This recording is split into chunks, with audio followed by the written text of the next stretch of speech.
November 21st, 1942, 11:30 in the morning. The Don River froze under a thin layer of ice. Somewhere near Kalash on the Don, Lieutenant General Friedrich Paulus, commander of the 6th Army, looked down at the radio reports from his divisions. The Soviet pincers were closing. Encirclement was no longer a threat. It was a reality. Number 64 Infantry Division was cut off on the western flank. Number 79 Rifle Corps reported enemy forces moving at 3 kilometers per hour, steadily tightening the noose. Fuel supplies were dwindling. The Luftwaffe could deliver only a fraction of what was needed. Tanks could not move. Men shivered in uniformed layers, meant for Central Europe, not the Russian winter. Frostbite claimed fingers before bullets. At 11:45, Paulus spoke into his receiver. His voice was calm but firm.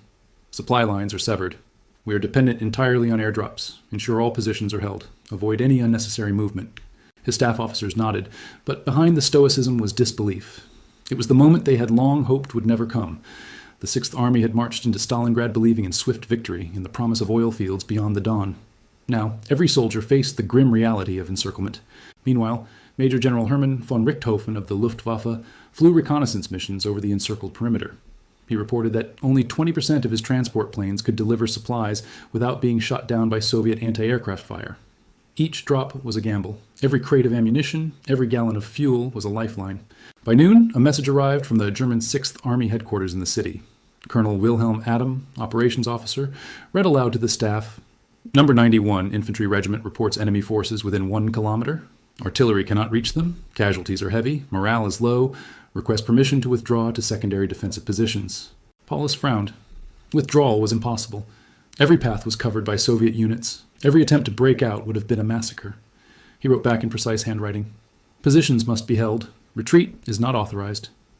The officer reading the message hesitated. Sir, if we hold, men will freeze, starve, or die in combat. Paulus's eyes were fixed on the map. I am aware. That is the decision of command. Outside, the sound of distant artillery shook the buildings. Number 39th Panzer Division had tried a counterattack at 8:30 in the morning, but was halted within minutes by concentrated Soviet fire. Tanks were immobilized in frozen mud. Machine gun nests covered every approach. The city was a trap. Every street, every ruined factory, a potential death sentence. In the afternoon, Paulus received another radio message, this time from Field Marshal Erich von Manstein, commander of the German Army Group Don. Paulus, a relief operation is underway. Number 48. Panzer Corps will attempt a link-up from the southwest. Hold your positions. Supplies will reach you soon. Paulus repeated the message to his staff. Relief, a sliver of hope. Yet the 6th Army was stretched beyond endurance. Men had not eaten properly in 3 days. Frostbite and exhaustion outnumbered bullets as threats. Communication lines were erratic. Radios worked only intermittently. At 3:15, Lieutenant Colonel Wilhelm Adam read another urgent message from Number 72 Infantry Division. Enemy encirclement tightening, several positions overrun. Request reinforcements immediately. Paulus exhaled. He looked out the window. Smoke from burning factories blurred the horizon. The Volga shimmered in the afternoon sun, seemingly endless, yet unreachable. This was only the beginning of the problem, he muttered. By late afternoon, the German officers round the table were silent. They understood that the Luftwaffe could not deliver enough to sustain the army. Numbers alone could not compensate for starvation, freezing, and artillery bombardments. Human resilience had limits. Colonel Gerhard Reinhardt of No. 64 Infantry Division wrote in his diary at 6:30 in the evening, Men are exhausted. They have been without proper food for 72 hours. Ammunition is running low. The city is a tomb. At nightfall, radio traffic picked up. Voices were sharp, panicked, and fragmented. Number 79 Rifle Corps. Sir, positions at the factory district cannot be held. Soviet forces advancing from the north. Casualties severe. Paulus replied in a steady voice. Maintain positions. Await relief.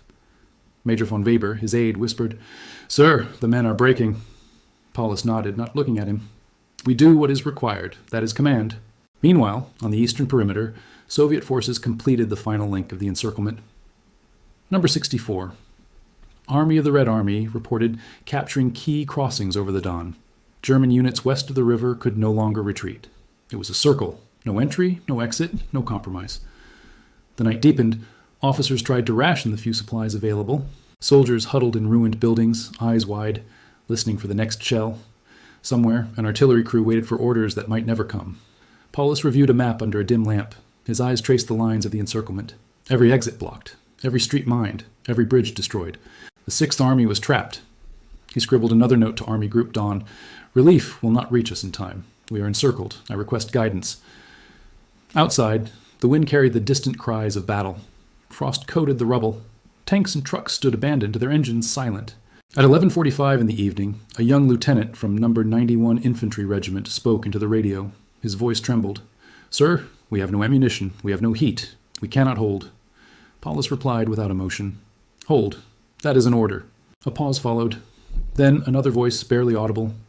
"Sir, how long can men survive?" The pins marking each unit flickered in the candlelight. Every officer present understood. The 6th Army was caught in the heart of Stalingrad. The real danger had not yet appeared. Outside the city, Field Marshal von Manstein planned a counteroffensive. But he did not yet know how dire the situation had become. The 6th Army was no longer just fighting the Red Army. They were fighting the city, the cold, hunger, and time itself. And somewhere in the darkened streets, soldiers whispered among themselves, "What would you have done in this situation?" The night closed in. The fate of No. 6 Army hung in the balance. Every decision, every hesitation, every frozen footstep mattered. This was the crucible of Stalingrad, and the story was far from over. November 22nd, 1942, 5:45 in the morning. A bitter wind swept through the ruined factories of Stalingrad.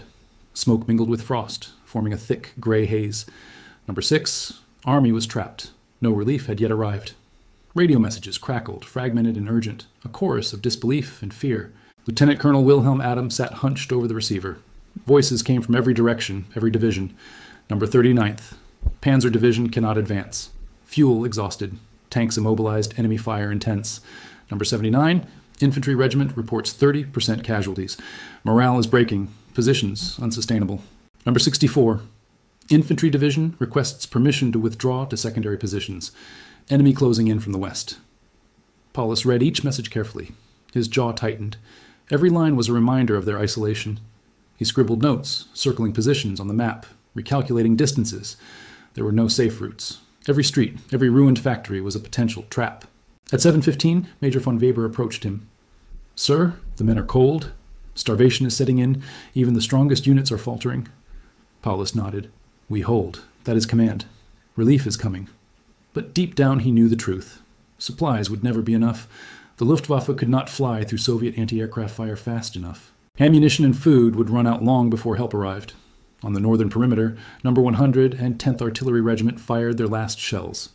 Every round was precious, every barrel overheated. Soldiers loaded shells by hand, hands blue with frost.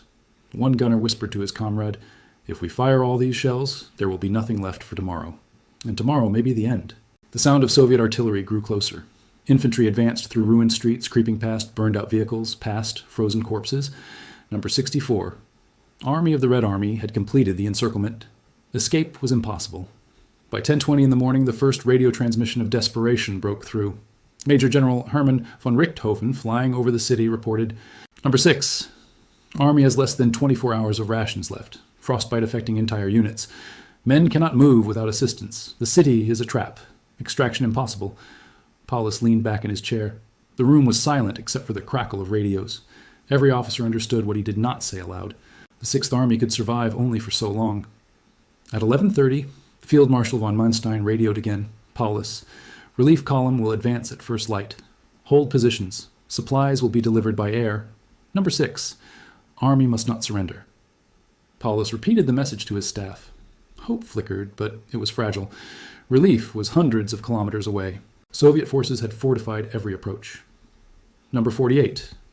Panzer Corps had to fight through frost, mud, and well-prepared enemy defenses. By noon, voices on the radio became frantic. No. 79. Rifle Corps reported, "Sir, enemy forces have breached our eastern barricades. Casualties mounting." Paulus's reply was calm, almost mechanical. "Maintain positions. Await relief. This is an order." Colonel Gerhard Reinhardt, writing in his diary, recorded, "The men are starving. They have not eaten in 76 hours. Frostbite is severe. Ammunition is low. We are encircled. This city will be our tomb." Outside, Soviet artillery pounded factory ruins. Smoke and debris filled the streets. No. 39th. Panzer Division attempted a counterattack. Tanks churned frozen mud, only to be stopped by concentrated fire. Infantry charged, only to be cut down. Each movement, each decision was life or death. At 2:45 in the afternoon, a young lieutenant in No. 91 Infantry Regiment spoke into the radio. His voice trembled. "Sir, we cannot hold. Men are collapsing. We have no heat. Ammunition exhausted. We are surrounded. Paulus's response was measured. Hold. That is an order. A pause followed. Then another voice. Sir, how long can we survive? The answer hung unspoken. It was already too late.